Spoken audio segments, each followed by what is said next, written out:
Olabisi Joseph. Good morning. Let's see if we can hear you from Joga Orile.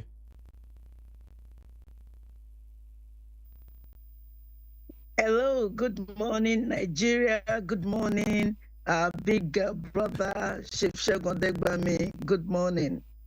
Fantastic. Good to hear your voice, BC, after so long. We cannot see you, but this program is being streamed live. So if it is possible, if you are okay, dressed okay, and prepared, we would like to see your face also. The world would like to see your face. But yes, I was talking about you being in a village called Joga Orile. I've heard the news. I'm joining you this morning. I hear there's a revolution, a sports revolution has just taken off in that little village. Whilst you are trying to connect via video, let us hear your voice. What is happening in Joga Orile? Yeah, thank you very much. I think basically we'll just say that we're determined to have a paradigm shift from all the attention on just competition to ensure that we start going to the basics, teaching our school children the rudiment and the basis of sport. So we're having a 7-day sport camp for children between the ages of 10 and 7.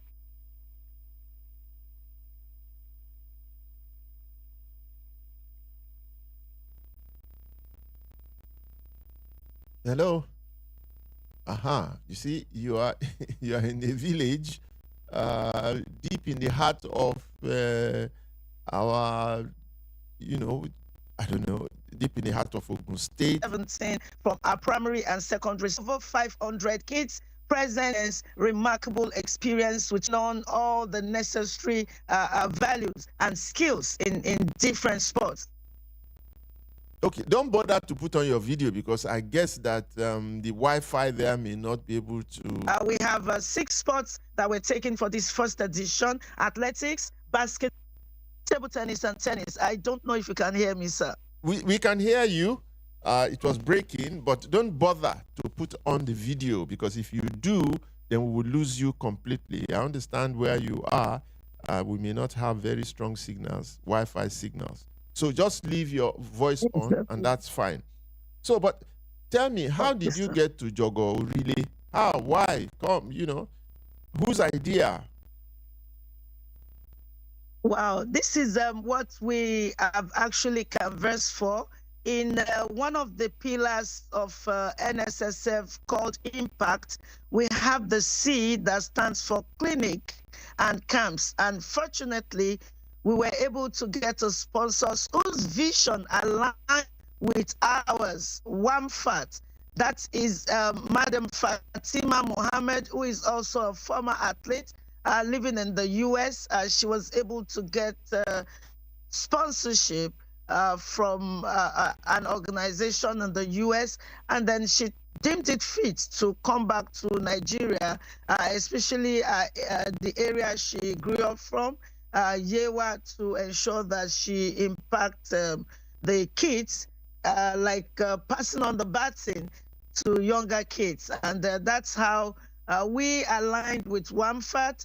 And then the AgroTerra Sports Resource Center has fantastic facilities for such. So we were able to use their golf course, for golf. They have beautiful football pitch, basketball facility, tennis facility, table tennis hall, and we felt that yes, we can use this center. We can ensure that we have the collaboration of the community and the WAMFAT Foundation to stage this wonderful, very, very impactful camp. So I will say that the main aim is to have the nexus of sports, of academy, culture, and excellence. Fantastic. So how successful is this first edition? Is it going to be an annual thing? Is it just a one-off? And how successful, has it been so far? Amazingly, we planned for 400 students. But during registration, we discovered that the community kids were also interested. So we registered over 500 students. So that shows that from the registration, it started to show that it's a success. And then we have, for the opening ceremony, we had the likes of Olowu of Owu, we had the king of Joga Orile, we had the Lasole of Lasole from Osun State. So we had the Honorable Commissioner for Youth and Sport, declared the event open. And then we had the permanent secretary, we had the Ministry of Education, we had the SUBEB chairman. Everyone had bought in to this program, seeing that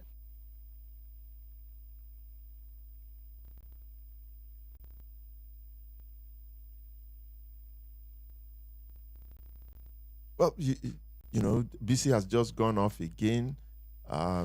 Wi-Fi challenges, I guess, but that was fantastic information we're receiving there. This event is being sponsored really by a former national athlete of Nigeria, middle distance runner, and we'll be meeting her before she goes back to the United States. Fatima Mohammed, she's been here before, and definitely we would support her in every way that we possibly can. If BC, you are still there, we'd like to just hear finally from you. Okay, we cannot get BC back, which is unfortunate. But the event would round off this morning, and I would definitely be there. As soon as I finish here, I'm heading there to go and see for myself the magic that is unfolding here in Ogun State. Ogun State is actually becoming a super hub of sports development in Nigeria. Since the National Sports Festival, Ogun State has not rested at all. It's just been growing from strength to strength in promoting sports development. And we must commend the government, we must commend the governor for what he's doing. We'll go on a short break, but before we come back from that break, I want to say that we have waiting to join us to discuss the main issue of this morning. Somebody who has only one name. Is like Pele. When you're talking of boys, Pele, and you don't remember that his full name is Edison Arantes do Nascimento. This man was the brain behind the restoration to full health of Henry Mosu, and I want to use this opportunity to thank him tremendously. He works very, very closely with the government of Lagos State, and his name is Best Man. Let's hear your voice and see your face before we go on our break. Best Man, good morning. Good morning, sir.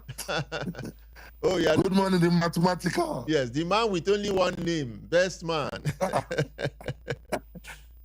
It's always my pleasure meeting up with you, sir. I know that you are a stationary stores man and we're dealing with you. But let's just take our last word from BC and then we come back. And let me introduce the other guest. So, BC, because of Wi-Fi problems, we'll just take you for the last time. Just give us, sum up for us your experiences there, and then your last words before we go. BC, over to you. Yeah, thank you very much, sir. It's been very exciting to see kids that have never touched a golf club, to see children that have never touched a ball, a basketball before, or a table tennis, but come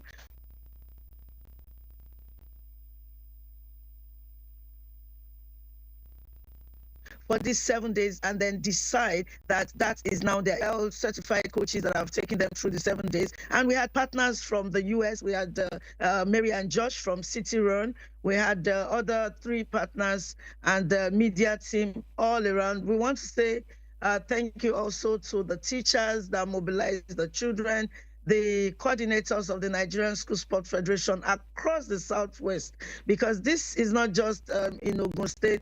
We had Oyo, Ondo, Osun, Lagos, and Ekiti as part of the 7 days camp. So we also want to call on other well-meaning Nigerians and corporate organizations to come. Let us do this together. Let us change the story. Let us impact Nigerian children.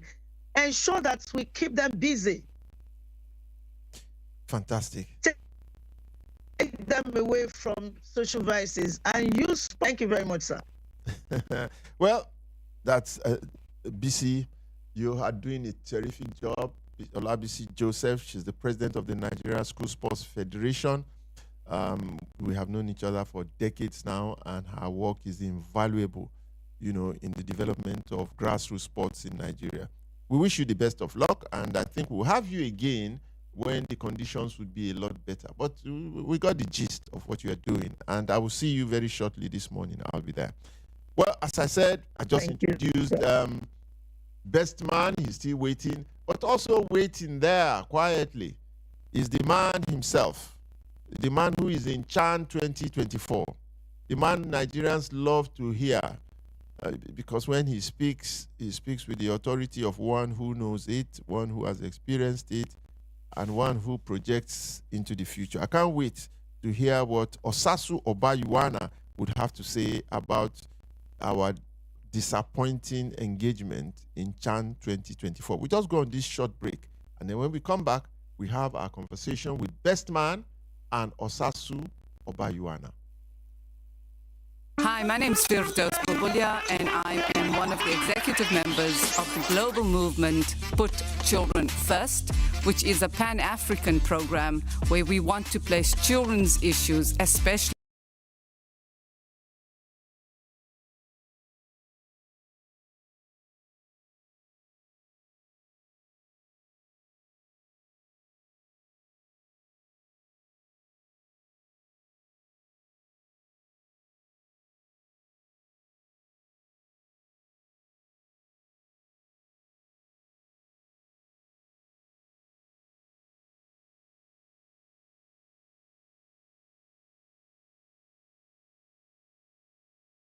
Us from Lagos, Osasu Obayuwana. Where are you there, Osasu? Where is this thing going on? You know, the truth really is that I have not watched any of the games. I saw the highlights of the Nigeria-Sudan match only. And I don't know, for some reason, I was not attracted to this Chan 2024 thing. Maybe it is the fear I had initially, because I have been working behind the scenes now, trying to be a part of the, you know, development and movement of players abroad, paying more attention to the migration of our best players into, you know, all manner of clubs all over the world, and helping us to diminish the production line of our local players. And at the same time, we are saying that we need local players in the Super Eagles. So we get a new coach to come and fish for those good players in the league. He assembles them, he trains them, he takes them to this Chan, and we suffer one of our worst humiliations. Is it that our domestic league is not as good as we are touting it to be? Is it that it is not producing the outstanding players that need to be playing in the Super Eagles? Is it that it is the coach that is the problem? What exactly is the problem? We take this from Best Man's perspective. He is his fan. He's not a journalist. He's not a, you know, football player, but he is one who is watching and observing, and he will tell us what he thinks. Now, Best Man, you saw the performance. You saw the performances of our Chan Eagles as a spectator. What do you think? Thank you for this opportunity, the Big Shake. Our own mathematical. We'd like to see your faces. We'd like to see your face too. You know, it's not just voice. Okay. If we have a problem with the video, then we can just revert audio only. But we'd like to see your faces. Yeah. Okay, go on.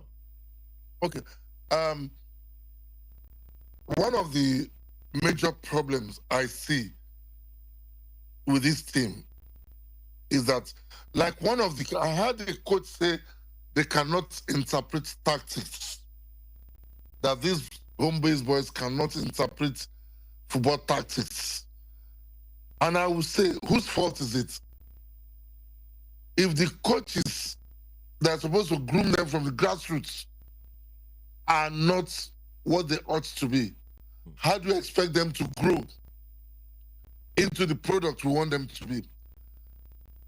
The big check, you played football, and I'm sure when you played, from your days by playing for Ibadan Polytechnic, you started as a very young person. I captained Baptist Academy in Principal Cup. And that's why we're being honed. We're being groomed into what we became. Then also, you will see a situation where Nigerian football will go for screenings. The coaches will pick the best of us. Are we sure we are picking the best players in our league for the Eagles now? Are we sure we are not picking those? You are not answering the question because you are asking questions now. I want you to okay. Are we doing it? You are asking me now. Are we sure? If you are part of the domestic scene, have we missed out some players in the domestic scene? Are there players who should be in the I'm sure we are not taking the best of our local players to this tournament, because I have made it some encounters with some of our officials in time past, and I see a massive influence of the scouts in deciding who should be called to the camp, who should be picked to play, because the scouts want to project their own players. By doing so, we lose our best legs, either on the bench or are not even picked at all. We have a situation where where our league, we still don't have that league where away teams will be so confident to win away. And when this is done, we compromise standard.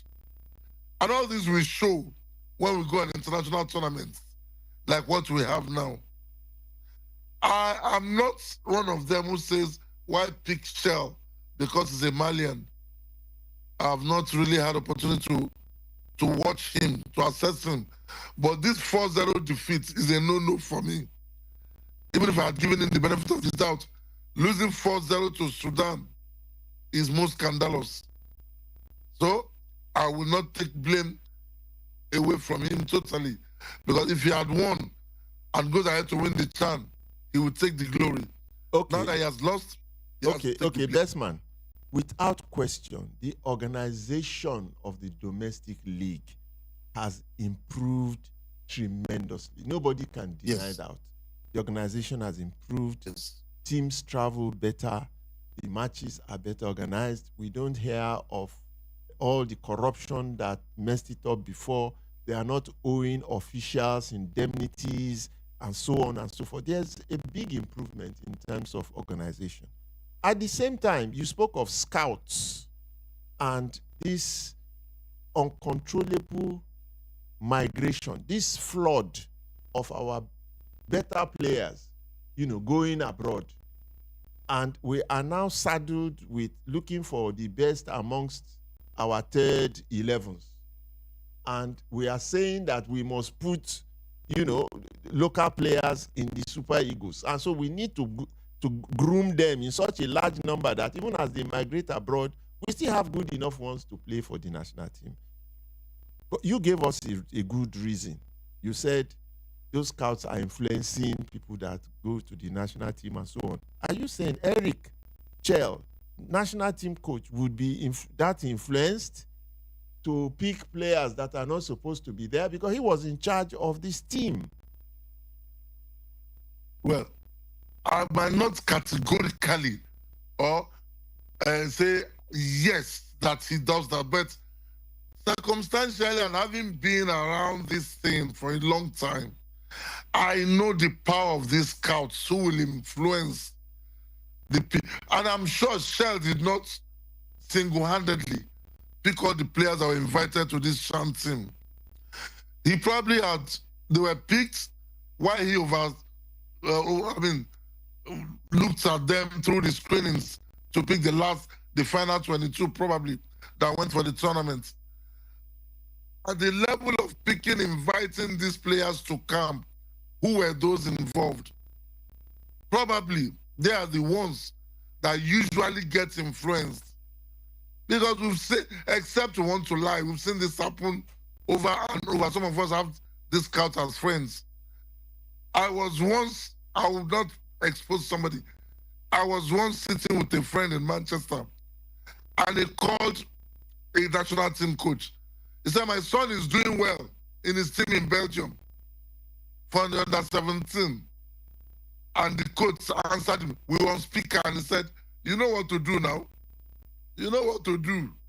And I was like, ooh, even this one too. So we see these things often.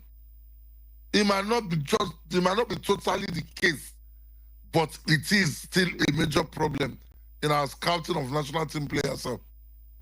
Are there any players? Look, I went to watch a game recently, a couple of months ago. I went to watch, a scouting thing.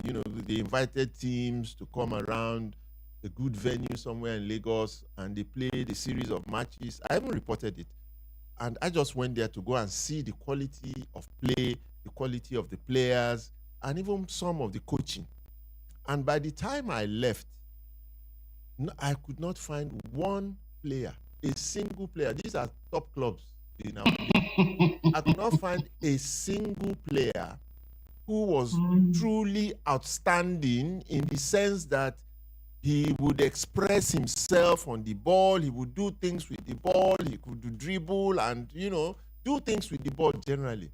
I saw everybody trying to pass. And that was, I think, a reflection of the quality of the coaching.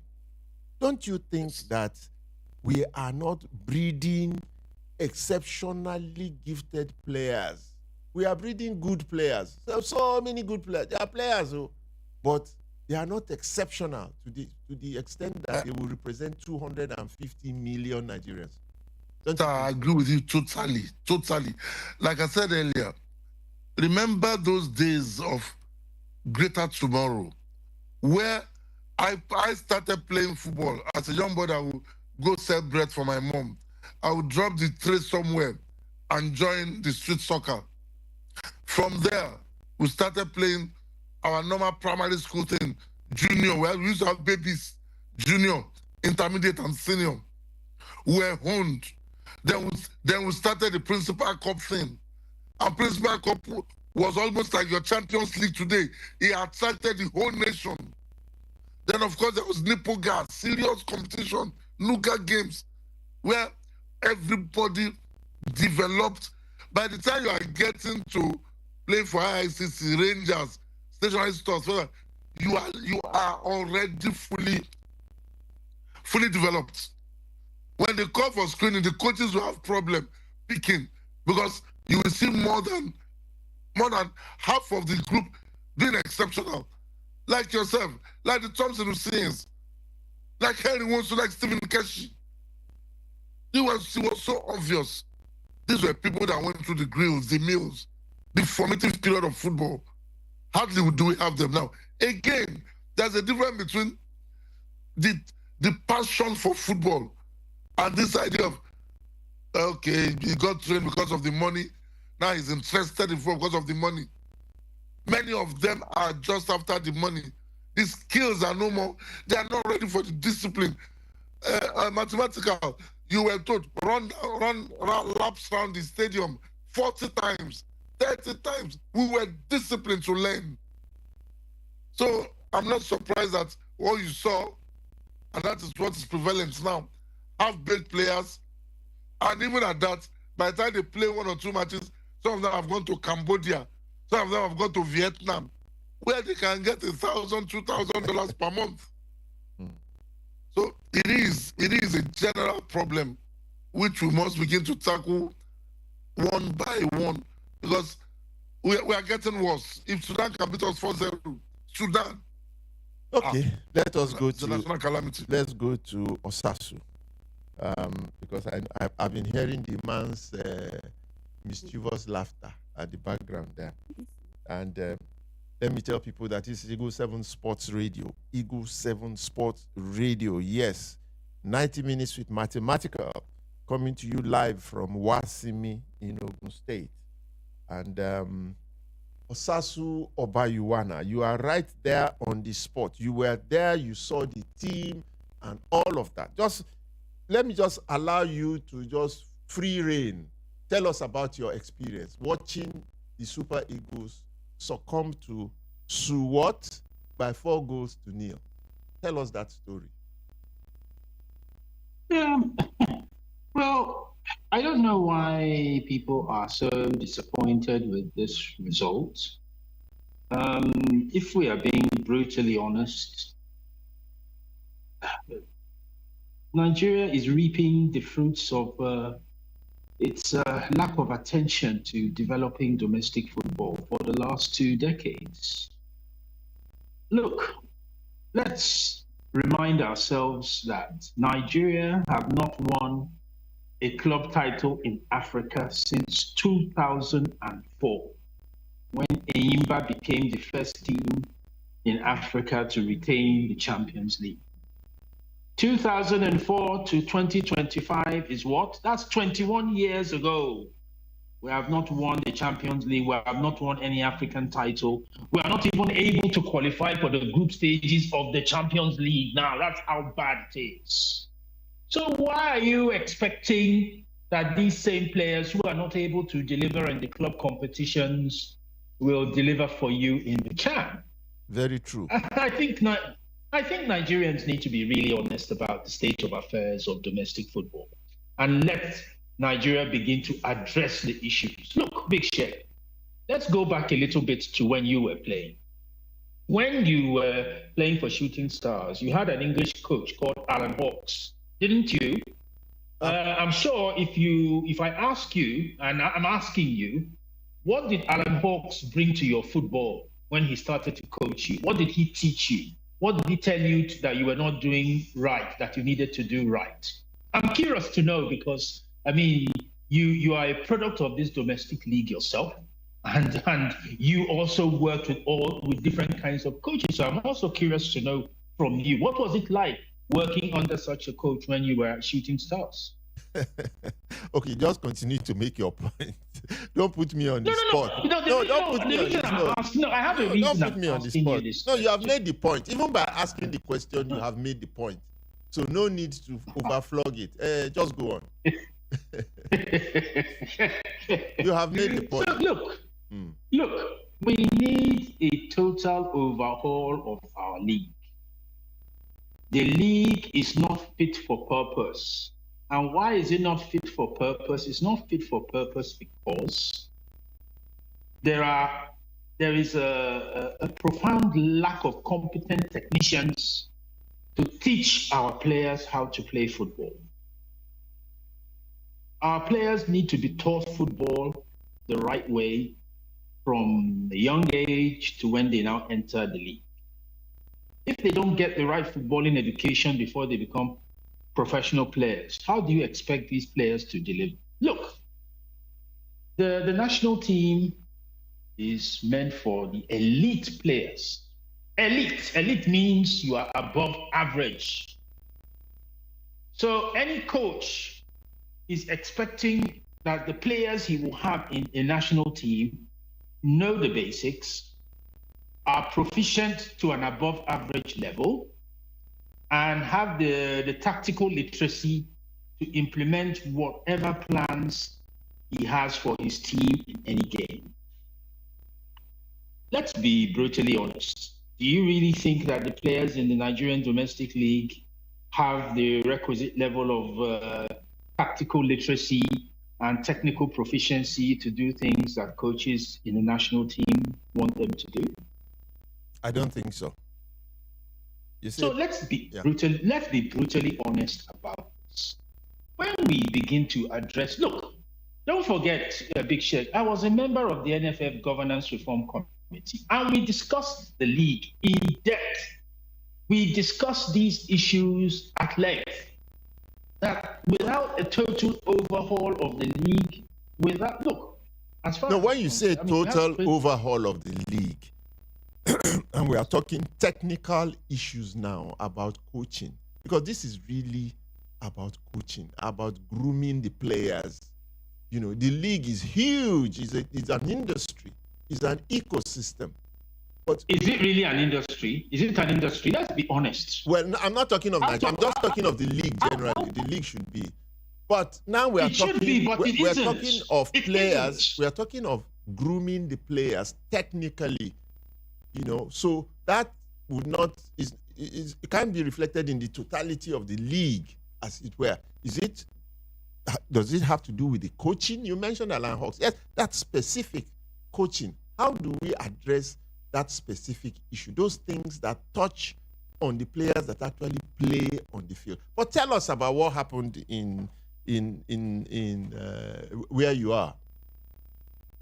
Yeah, I'm in Dar es Salaam. I'm right now. I'm at the Kilimanjaro Hotel, the Hyatt Hotel, just overlooking the water here in Dar es Salaam. But yes, I was in Zanzibar for the game against Sudan, and it's very clear that the players lack game management competence.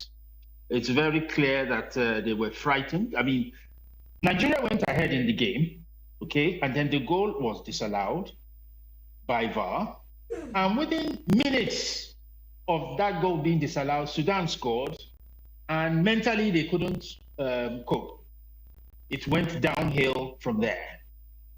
I mean, I've spoken to Eric Chelle since the defeat. I've met him over the last 2 days, and we've had conversations. Certain things I don't want to say until the CHAN is over, because if I start to say certain things he has said, it will bring controversy before their last game against Congo, and I don't want to do that. But look, it's clear to me. Look, as I was discussing with Coach Daniel Ogumodede, who actually qualified this team with Fidelis Lichuku, this team lost about 7 players before the CHAN, you know. These were key players that were instrumental to their qualification for the CHAN. If you lose 7 key players of your team before a tournament, what do you think is going to happen, Big Chelle? I mean, they were working in camp for about 3 weeks, and many of the players were going to the coaches and saying, "Coach, I have to go, I have an opportunity, I have to go," and they were leaving. And you know that these players, they are looking for how to, to make hay for themselves financially and take care of their families. So there's no way they're going to stay back and play a CHAN tournament if they have an opportunity somewhere. So if you've lost 7 players from your team, and you're expecting this team to still be at the same level that they were before they qualified for the CHAN, I think we're not being realistic. We're not being realistic. And for those who are saying, who is Sudan? Who is Sudan? Look, Al Hilal and El Merreikh are the 2 main teams in Sudan. Those teams are better resourced than probably all the teams in your league, with the exception of probably Remo Stars. They have money.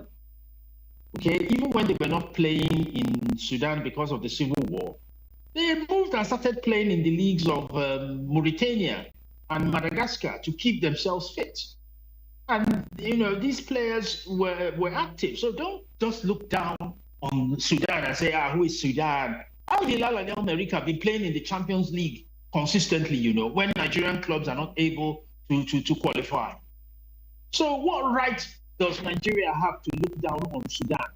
We don't have that right at all, because Nigeria is not doing the homework to make themselves competitive. This is really damning. You are just giving us information that I didn't know all of this. 7 players would leave the national team to go hunting for greener pastures. That's the migration we are speaking about. Best man, come in here. You've just heard from Osasu what's happening there in CHAN, what took place in CHAN. And we just said it. The players are not good enough. And yet, even those ones that are good, they are not even staying there. They are chasing after going to play professional football somewhere. How can we, stop this whatever it is, this development in our football? How can we? Sir, when I said something about before Sazu said what he said, the management of our league, which you said that it has improved. I agree. I agree that The organization definitely has improved. Yeah, I agree. We have more people who are passionate about making it better. Of course, whether we like Eshewu Diko in our sports and what's his name, Ebukola Lokpade, all these guys are passionate, but it is still a long way to go. A situation where players from Nigerian league cannot be well remunerated, where they will see $500 a month salary and they will leave, is something we should check. These 7 players we are talking about now, how many of them went to Barcelona? How many of them went to Real Madrid? How many went to Liverpool, to Tottenham, to Sporting Lisbon? We'll be amazed that some of them went to Vietnam. Some probably went to Sudan. I've seen it somewhere Nigerian players even live for Gabon. So all these things are just a reflection of the fact that our system is not working for them. Our system is not paying them. When you have players who cannot sustain their families, sometimes these players will travel by road for the league. Somebody is going to play a match in Maiduguri, and he will go by bus from probably Osogbo or Ibadan or from Lagos. These players hardly fly. Sometimes when you don't even make them fly, some clubs will make sure they land at the state where they are playing that day, so they don't have to be in a hotel. They will finish playing and they will enter the same bus and travel by night. And we expect optimal performance from them. How many of our coaches go on refresher courses? Sound refresher courses, how many of them? How many of the teams sponsor them? Sorry, best man. I just want to interject at this very important point you made. Okay, go on. Because I was having a chat with Coach Ogumodede yesterday and the day before, and he was telling me, he said, look, that to go and do a refresher course or to go and do a proper coaching course, where if you have to go abroad, you're probably talking of spending about 15 to 20 million naira. How much do the coaches earn that they can spend that kind of money to go and get that kind of coaching education? That's one. Secondly, if we had a Nigerian Football Federation that was alive to its responsibility, they would know that, look, the coaches can't afford to go abroad to get the know-how, but we can afford to bring the best in the world to Nigeria to come and teach the coaches. It is better to get the top experts to come and teach 30 people or 35 people than having to spend money for 35 people to go the other way. So the question that has to be asked is, why are they doing it?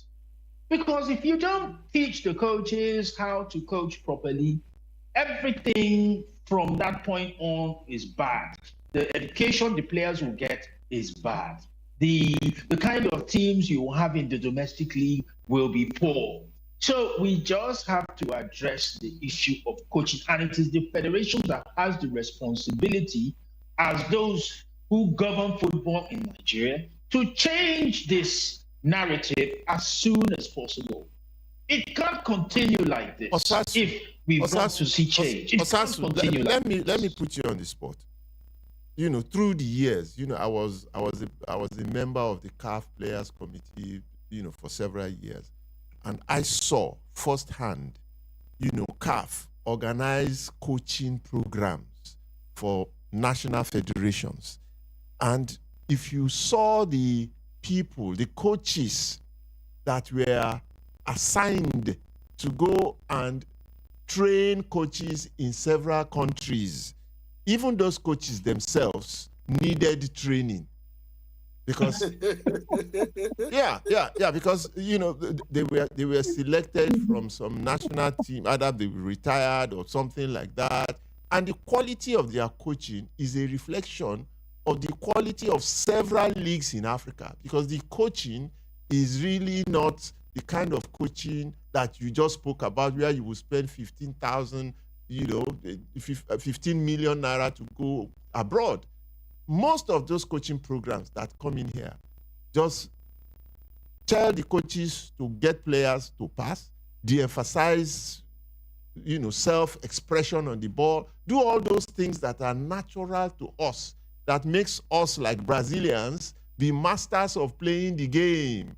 It's not about tactics now, but personally playing the game. People like Amokachi, like JG Okocha, like all of those people, they were hewn from this environment. We have lost that touch in our natural ability to coach. You see, if you have people that are football literate, responsible for the technical development of football in the country, they would have said, there are two things to development. One, we need to keep those qualities that make us special.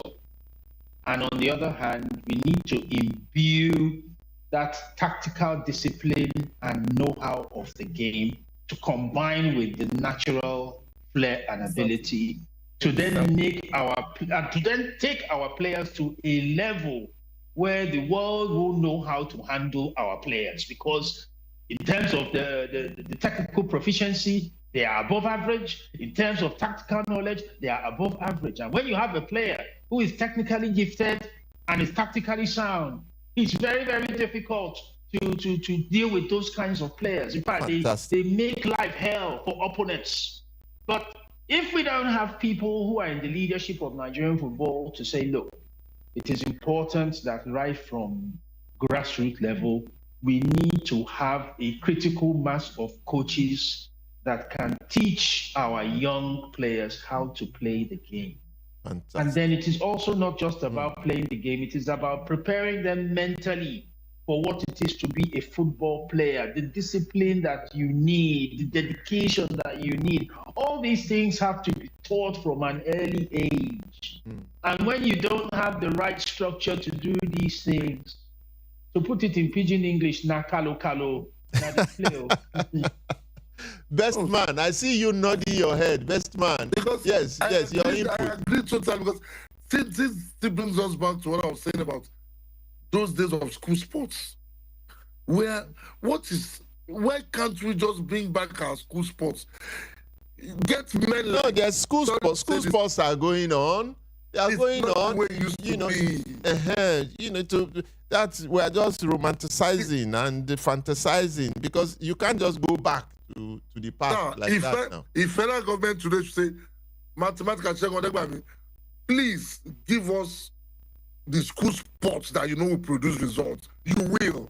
Why can't we do that? Must we make everything patronage to settle people? There are people that they know. Somebody like yourself, like Osazu, a couple of people have passion and interest. When you saddle them with these responsibilities, they will produce results. We can't keep crying and shouting every time. Next time again, we have the same result. Now we are almost not qualifying for the World Cup. Many of us will lose both integrity and resources because we didn't go to the World Cup. So how are we sure that we are doing the same? We are not doing the same things and expecting different results. We need to drastically make changes that will be visible. Okay, let me, Osasu, I'll come back to you now, because I want to know what your conversation with Eric, what that contains for Nigerians now going forward, because it's important that we know what he's thinking.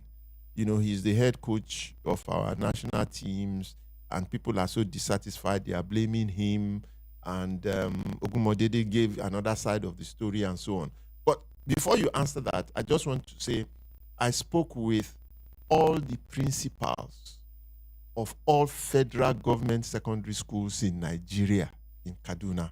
I went to address them, all federal government secondary schools in Nigeria, several years ago, to tell them about what Best Man is saying, reviving school sports in schools and so on.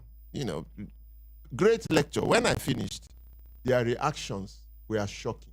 They say, yeah, you have good ideas and so on, but where are we going to get the money to run this program? It was as simple as that. We don't have the funds, and we cannot run the program. We don't collect sports levies anymore from students to pay for sports. So there's no money to do anything. Anyway, Over to you, Osasu.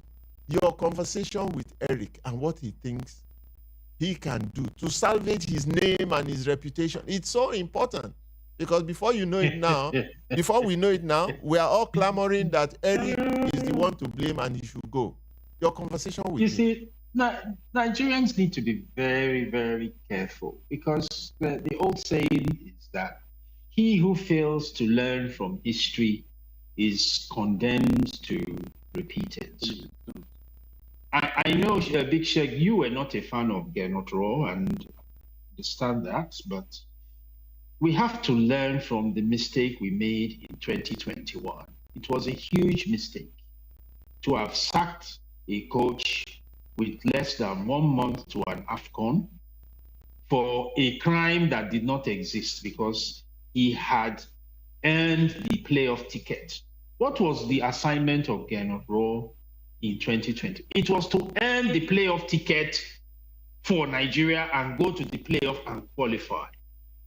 He earned the playoff ticket and yet he was fired. How do you justify that? You cannot justify this. Okay, now you are veering away from the subject. I'm coming. I'm not veering away. Just let me continue. Because let us see what has happened since he left in December of 21 till date. What has happened since that time? You had a Guavon take over the team AFCON. People were happy at the beginning when he beat Egypt. I remember they said, that a new dawn for the national team had come.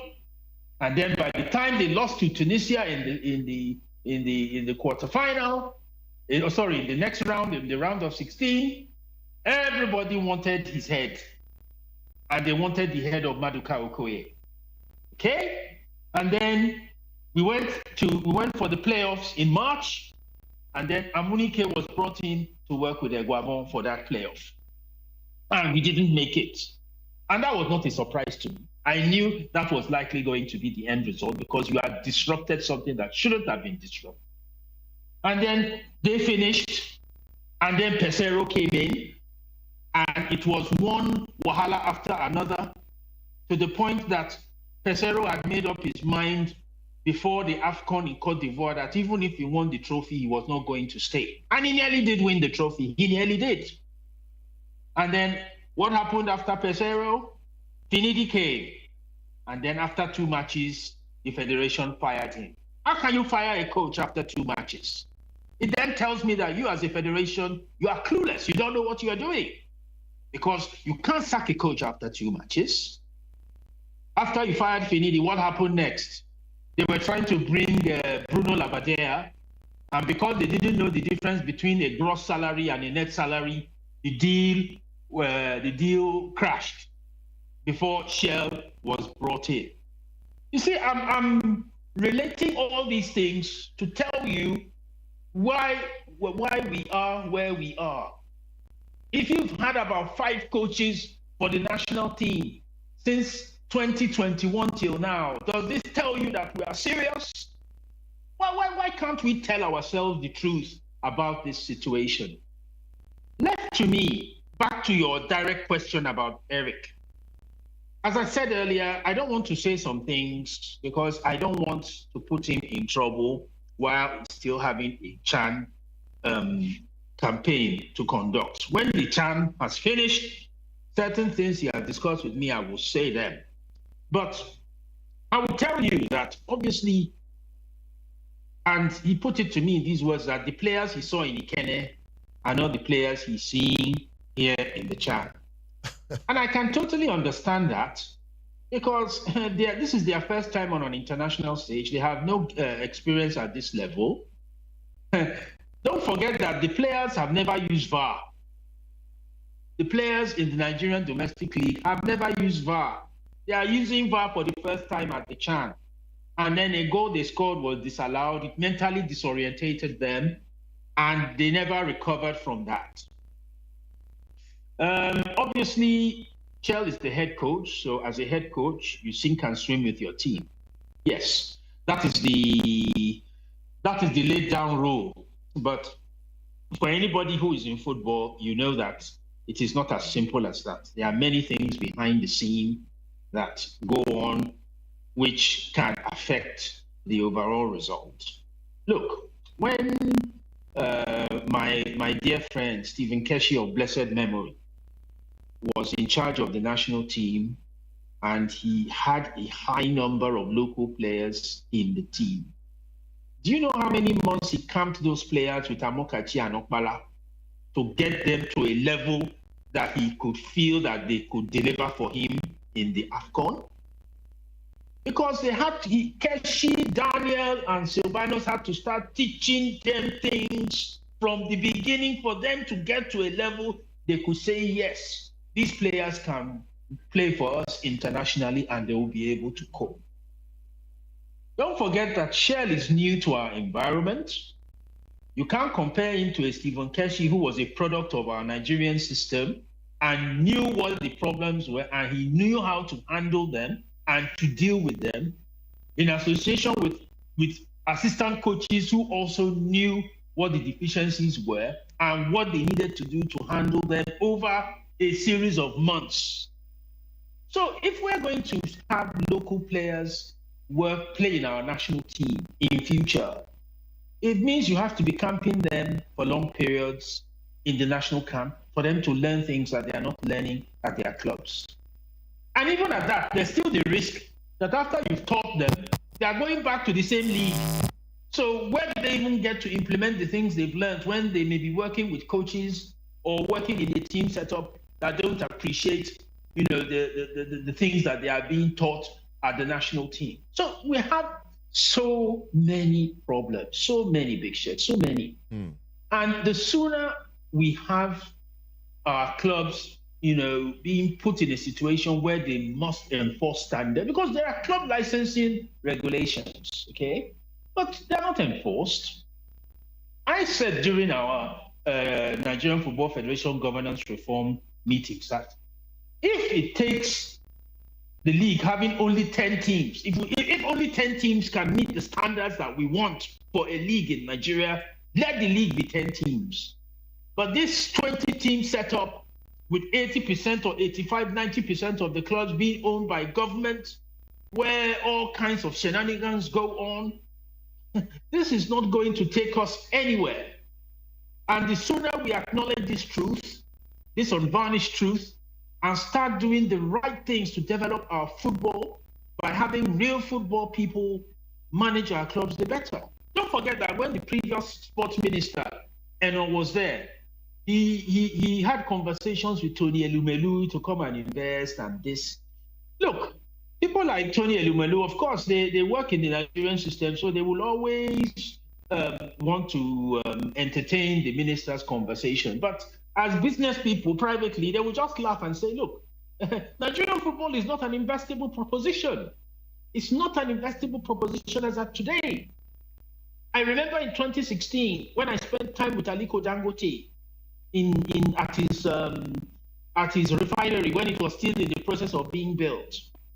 And I asked him, I said, why are you are ready to spend so much money on taking over Arsenal, which he said he was planning to do once he finished building his refinery, but that he had no interest in the domestic league? Why? I asked him. And he just simply told me, he has no interest in Nigerian football or Kano Pillars or whatever, that what he is concerned about is Arsenal. And what did I get from that discussion, which he didn't say, but which I could decipher, is that he also doesn't see Nigerian football as an investable proposition. If you want Africa's richest men to be involved, and some of them are Nigerians, you want them to be involved in our football, then those who are responsible for its governance need to make it an investable proposition. And as of today, it isn't. Wow. Where do we go from here? Best man. Yes. Well, you have heard the naked truth from Osasu Obayuwana. That's why so many people don't like you. because the man will just come out and say it the way it is, and it resonates. it resonates. It resonates. Yeah, the truth is bitter, but you have to face the truth. No, absolutely. Whether we like it or not. Absolutely. Okay, let us go to the lighter side of this.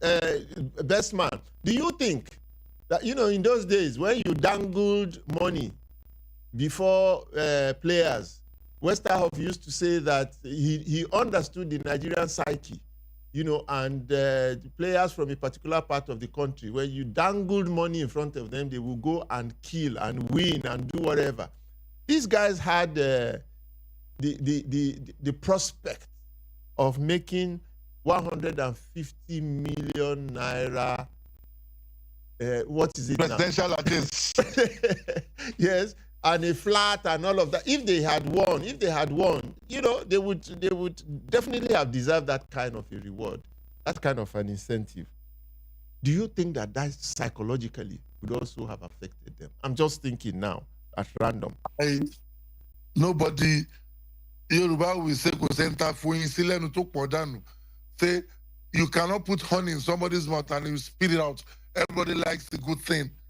I'm sure maybe they would have lost eight goals to Sudan if they didn't have the prospect of making 150 million at the back of their mind. That even made them struggle a bit. Because that was an incentive that have started motivating sportsmen. Right, we speak now, we have the basketball team in Angola. Everybody is telling them, win, so you can't get rewarded. So it is a positive motivation. But you see, you made a statement before Osazu took over, when you said something about the school principals asking you, where do we get the money from? I think it's time we also start blackmailing some people to get a positive result. All those Nigerian companies that have put big money in Big Brother Nigeria to sponsor immorality, we should take proposal for our school sports to them. And if they refuse, we publish their names. That these ones are sponsoring immorality. Yeah, they don't want to sponsor positive things. Get to that. Immorality, that's your own definition. What do you mean by that? Yes, it is. Osasu, the future. Yes, the future. The future. That we are more interested now in what do we do. We have our World Cup qualifying games to still play. Some of us still have that little thread of hope that the impossible the impossible can become possible. But from what we have seen so far, from what I've heard and didn't hear you say about Eric Chelle's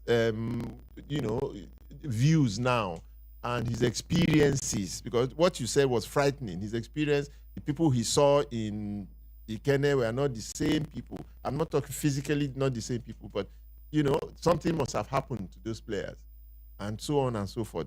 There's this feeling of I don't know, is it foreboding? We've lost something from this match. From this match in Sudan, we have lost something. The way Osazu laughs. The way Osazu laughs, he wants to tell you, Kasongo, go that way. Look, we have to tell ourselves the bitter truth. What did we hand over to Eric Chelle when he took over this team? The soup was already soured when he took over. That is just the truth of it. So do we really have the right to ask him to now become Jesus Christ that will turn water into wine at the 11th and a half hour when we refuse to do our homework all this time? I told him, and I said, and I've said it even to other people as well. I told Eric, I said, look, Eric, that game against Zimbabwe that you drew, I don't blame him. I blame the players for that draw. You cannot play a game and you are 1-0 in the 98th minute. You have less than 4 minutes to close the game. And you as players, you don't exhibit the right level of game management to close the game. You want the coach to go onto the field and play the football for top professionals who are supposed to know what to do? It's very easy to blame coaches sometimes when results don't go the way we want. But let us be very honest. The players need to sit up. That draw in Uyo is their fault. It's not his fault. It is their fault. And they need to take responsibility. And they need to sit up mentally, because if they need to win every game they have left to have a chance. Even winning all the games doesn't mean we will qualify now. We have now entered Kalo. So after we've played the 4 games, everything depends on how the other results go. So, look, as for me, I've already taken my mind away from Nigeria going for the World Cup. I've removed my mind from it. I'm being brutally honest with you. It is high time that we begin to address how we are going to clean up our football. If we don't address this, don't be surprised that we could even miss a 3rd World Cup in succession. We are missing 2 now. We didn't learn our lessons from failing to go for failing to qualify for Qatar. We didn't learn. And the mess continued after that. And we are seeing the results of our failure to do the right thing. If we don't address our problems in terms of governance, in terms of management of the affairs of Nigerian football, the worst may be yet to come. I'm just saying this. Wow. Do you know we have less than 10 minutes to go? We have a caller. I didn't even call for telephone. Hello. You may be the only caller this morning. Yes. Good morning. This is Eagle 7 Sports Radio. What's your name, sir? Good morning. Good morning. What's your name? Hello. Yes, go on. We can hear you. Yes, I'm Oladile coming from Abeokuta. Okay, Chief Oladile. Yes, go on. Make your contribution quickly. Good morning to the panelists.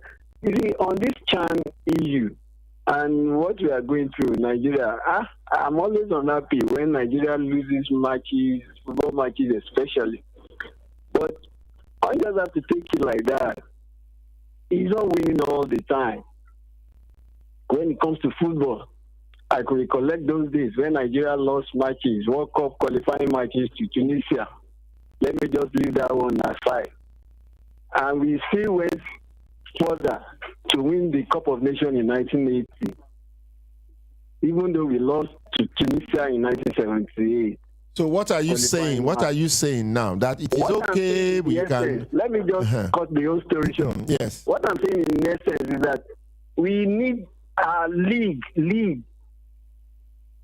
to be well supervised. Not only that, the players at least I'm not against them going abroad for better remuneration and other things, but we don't have that league that could give our players time to train together. That is one problem. Those days when Mathematical 7 was playing for Shooting Stars, Shuku for Rangers, we know we can get our boys within some few minutes and they will play together.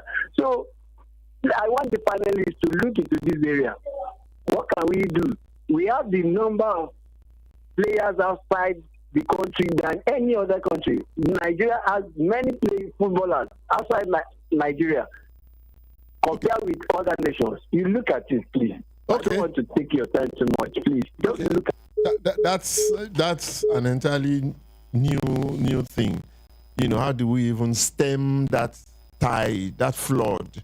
You know, how do we get them back when they end up in Vietnam and Cambodia and their football, the little football talent they have is killed within a few weeks of staying in any of those countries or leagues? You know, that's a huge problem. But anyway, we are running out of time. I would like to just take my final words and thoughts from my 2 guests here today. Let me start from Best Man. Best Man, you know, after this conversation that we've had, what do you think now, finally? What do you think? I think we should. School sports will not take us to the World Cup. Shouldn't give up. Someone like Osasu must not give up. You guys have... he's not playing now. Osasu is not playing.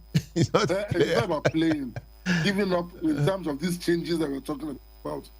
If at your level, Sir Big Sheikh, the school sport thing, please, you might need to. That's long term. You know, when you talk school sport, you are not talking a sprint event. You are talking a marathon. If we decide, if we lose this time and say in the next 5-10 years, let's see results, so it's worth it. Or else we'll still remain like this in the next Nigerians don't have that kind of patience. Let's go.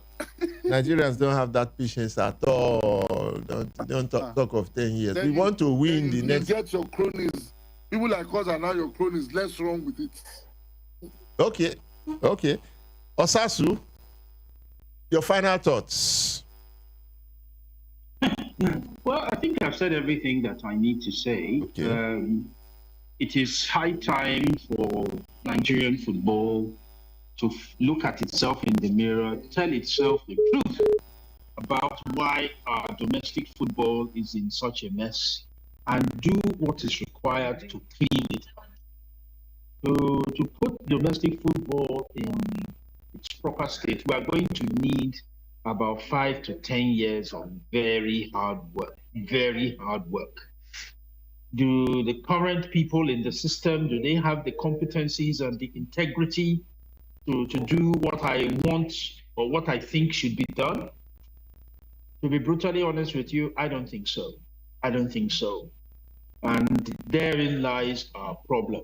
You know, as Joseph Antoine Bell often says, and he's right, he says, football does not begin with footballers. Football starts from the office, from those who are responsible for its governance and management. When you fix the governance and management, every other thing will work properly. So let's fix the governance, let's fix the management.